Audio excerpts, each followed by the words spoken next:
Hey YouTube, this is James. We're back with the 2001 Mitsubishi Eclipse, and we're working on the finishing touches for installing your aftermarket radio. So, my last video I said to use these RCA adapters right down here, and yeah, you can use these and you plug it into your RCA inputs on the back of the radio.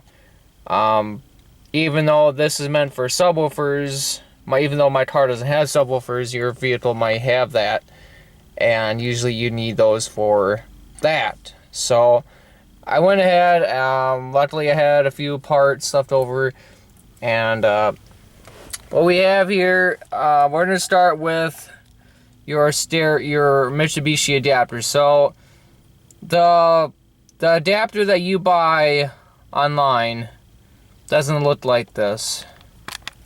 The kit that you buy, in my link, is this one. It has 4 wires.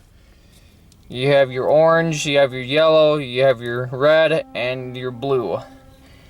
This is what you need. Yeah, it looks a little weird, but if you take a look at this one, we really only use 2 wires. We use the red and the yellow.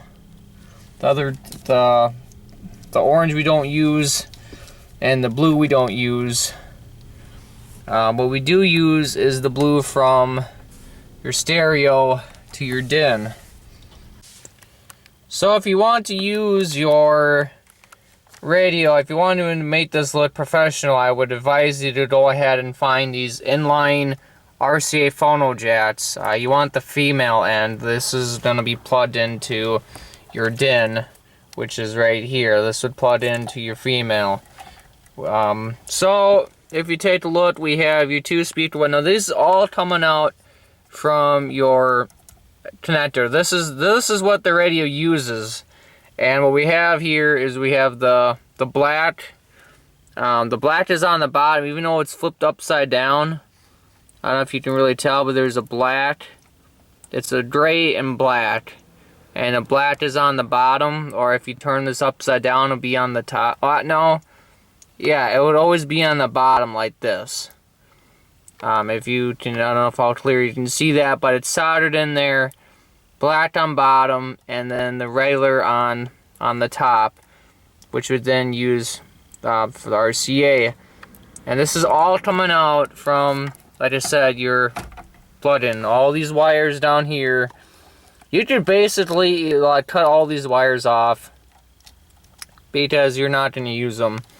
If you're going to buy the kit, you only get 4 wires. And really, I'm only using 2 of the wires to get this working. You have your yellow and your red. And, you know, I didn't have enough, so we used another one. It's another... I like the inline phono jacks. These are really nice. And where you can find these, you can find them like at Radio Shack. I'd probably find them online. But if they kind of sort of look like that, I mean, this is exactly what you need. I mean, this is professional. The way I had it before with my you know, adapter thing plugged in here. If I can get this in here. And then having your DIN cable is connected to that. It just looks like crap. And really, if you're ever going to install subwoofers, you're going to have so many freaking adapters, it's not even funny. It's not even going to look nice inside your car. Even though you don't necessarily look at it when this is all put back together. But knowing that everything's installed professionally and you never need to worry about stuff coming loose, and this tab comes over and screws on. So everything's safe, so your wires don't get crushed. So they kind of look like this. This is what it looks like right here. That's one put it together. Like I said, color coded. You have your green. Up here is your green. Like I said, the black is on the bottom. The black trim. On here, if you look. Black, if you can see that kind of, I know it's not clear, but you want the black cable, the black trim cable. So this wire, These type of wires, the one with the black line through them, the white, the green, the purple, and the white and gray. I mean, it's white, gray, these four right here. Like I said, one in the DIN cable, you want all these color coded, and yeah, phono jacks, just professional, make it look really nice. Solder them in, no questions asked. You don't need to worry about it. And I'm gonna hook this back up and I'll show you what I have. Alright, well, here's our radio, our aftermarket radio. Everything's wired in, and I don't know why we don't have, there's a ground wire here in the back of the stereo, but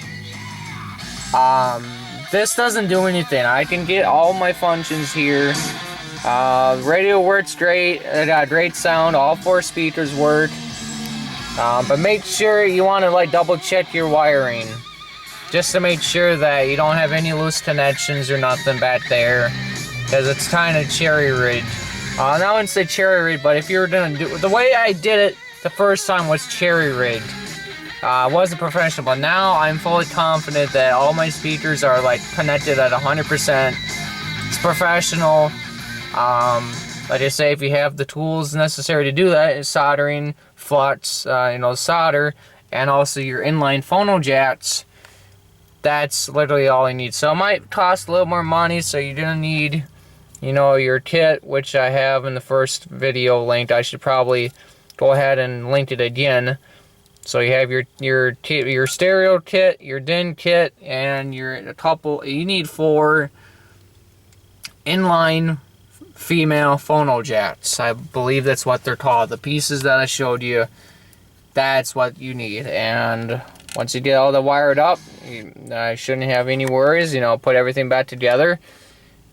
That's the way it should be done. That's the right way. And I'm very happy with this. And you have a working stereo. Like I say, when you turn the key off, stereo goes off, turn the key on, radio comes on. Just like it should be, just like the original, just like any radio. This is 100% functional. I can, change my stations. So, overall very happy with this installation. I had a lot of fun doing this, and it's a project car, so hopefully this helps some people. Do it the right way. Don't buy the RCA adapters, because it just looks like crap. I would not advise you. It was just a way to make it work. If you want to make it work professionally, like I say, get the inline phono jacks, wire them up. You have no problems in the future. That's my little update in the video, and hopefully that helps a little bit more. And thanks for watching. If you have any questions, let me know. And want me to do some more in-depth overviews of what I did, I can definitely do that if the requests are high enough. So, 2001 Mitsubishi Eclipse GT. I'm sure this will work for many Mitsubishis that have the stereo plug, but this is for installing an aftermarket radio the right way. Thanks everyone for watching. Bye.